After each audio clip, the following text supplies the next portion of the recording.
pertumbuhan ekonomi pada kepemimpinan Soekarno. Inflasi dan korupsi menjadi masalah utama dalam kepemimpinan Soekarno.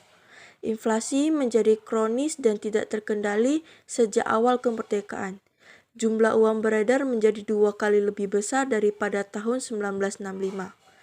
Harga-harga meningkat antara 30-50% per bulan.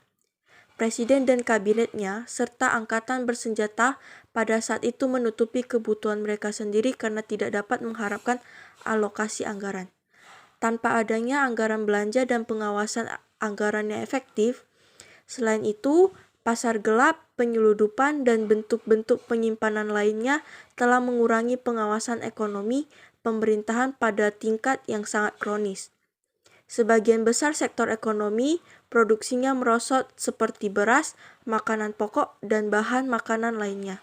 Meskipun tidak mutlak menurun, namun telah gagal mengimbangi pertumbuhan penduduk. Sehingga pada tahun 1966, 10% kebutuhan pangan harus diimpor. Nilai tukar mata rupiah. Nilai tukar mata rupiah pada masa Ir Soekarno 1945-1967 mengalami fluktuasi ekstrim dan pelemahan tajam akibat terjadinya hiperinflasi, instabilitas politik, serta kebijakan ekonomi yang tidak konsisten. Faktor penyebab utama nilai mata uang mengalami depresiasi parah, hiperinflasi akibat defisit fiskal, ketidakpercayaan terhadap rupiah, ketegangan politik.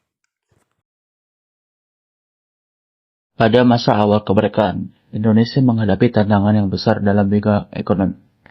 Infrastruktur yang masih terbatas dan kondisi sosial politik yang belum stabil menyebabkan angka pengangguran menjadi salah satu masalah utama.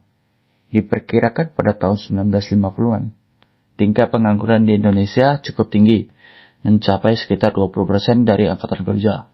Banyak warga yang kesulitan mendapatkan pekerjaan tetap karena sektor industri dan pertanian belum berkembang secara maksimal. Selain pengangguran, kemiskinan juga menjadi persoalan serius. Sebagian besar penduduk masih hidup di bawah garis kemiskinan dengan akses yang sangat terbatas terhadap kebutuhan dasar seperti pangan, kesehatan, dan pendidikan. Data dari tahun 1960-an menunjukkan bahwa sekitar 60% penduduk Indonesia berada dalam kondisi miskin, terutama di wilayah perdesaan. Pemerintahan Soekarno berupaya mengatasi masalah ini melalui berbagai program pembangunan nasional dan reformasi agraria, serta pengembangan industri dalam negeri. Namun, tantangan yang dihadapi cukup berat, terutama akibat situasi politik yang dinamis dan ketegangan ekonomi global saat itu. Meski begitu, masa Soekarno adalah periode penting yang menandai upaya awal Indonesia dalam membangun fondasi ekonomi yang mandiri. Pengalaman dan pelajaran dari masa tersebut menjadi landasan bagi kebijakan ekonomi Indonesia di masa berikutnya. Terima kasih sudah menyimak. Fokus kebijakan ekonomi pada masa pemerintahan Presiden Soekarno. Pada masa pemerintahan Presiden Soekarno, fokus utama kebijakan ekonomi adalah mencapai kemandirian nasional melalui pendekatan ekonomi terpimpin. Kebijakan ini bertujuan untuk membebaskan Indonesia dari dominasi asing dan membangun ekonomi yang berlandaskan Pancasila. Beberapa kebijakan ekonomi utama yang diterapkan. Yang pertama, nasionalisasi perusahaan asing. Kedua, deklarasi ekonomi. Ketiga, pembangunan infrastruktur dan proyek mercusuar. Keempat, penerapan ekonomi terpimpin. Kelima, devaluasi mata uang. Keenam, krisis ekonomi dan dampaknya. Nasionalisasi perusahaan asing. Pada tahun 1950-an, Presiden Soekarno menasionalisasi perusahaan asing, terutama milik Belanda, sebagai wujud kedaulatan ekonomi dan penolakan terhadap imperialisme. Langkah ini dipicu oleh konflik Irian Barat dan didukung oleh buruh serta militer, lalu disahkan melalui UU nomor 86 tahun 1958. Nasionalisasi mencakup sektor vital seperti perkebunan, perbankan, pelayaran, dan energi. Tujuannya untuk menghapus dominasi asing dan memperkuat kontrol negara. Namun, Minimnya tenaga ahli dan pengalaman manajerial menyebabkan turunnya produktivitas dan hilangnya kepercayaan investor asing. Kebijakan ini mencerminkan semangat berdikari, tapi menimbulkan dampak ekonomi jangka panjang. Deklarasi Ekonomi. Deklarasi Ekonomi atau DEKON dikeluarkan oleh Presiden Soekarno pada tanggal 28 Maret 1963 sebagai upaya mengatasi krisis ekonomi. DEKON menolak imperialisme ekonomi, menekankan kemandirian nasional atau berdikari, dan memperkuat peran negara dalam ekonomi. Tujuannya adalah menciptakan sistem ekonomi yang merata dan bebas dari pengaruh asing. Namun, pelaksanaannya gagal karena lemahnya manajemen, konflik politik, dan kurangnya dukungan praktis. Pembangunan infrastruktur dan proyek mercusuar. Pada masa pemerintahan Presiden Soekarno, pembangunan infrastruktur menjadi salah satu fokus utama kebijakan ekonomi dengan tujuan memperkuat identitas nasional dan menunjang kemajuan ekonomi. Pemerintah meluncurkan berbagai proyek mercusuar, yaitu proyek besar dan simbolik seperti Monumen Nasional atau Monas, Stadion Gelora Bung Karno, dan Hotel Indonesia. Proyek-proyek ini tidak hanya berfungsi sebagai fasilitas publik, tetapi juga sebagai simbol kebanggaan dan kedaulatan bangsa Indonesia. Proyek mercusuar pada masa Presiden Soekarno seperti Monas dan Stadion Gelora Bung Karno berfungsi sebagai simbol kebanggaan dan identitas nasional. Selain meningkatkan citra Indonesia di dunia internasional, proyek ini juga menyediakan fasilitas publik, membuka lapangan pekerjaan, dan mendorong pertumbuhan ekonomi.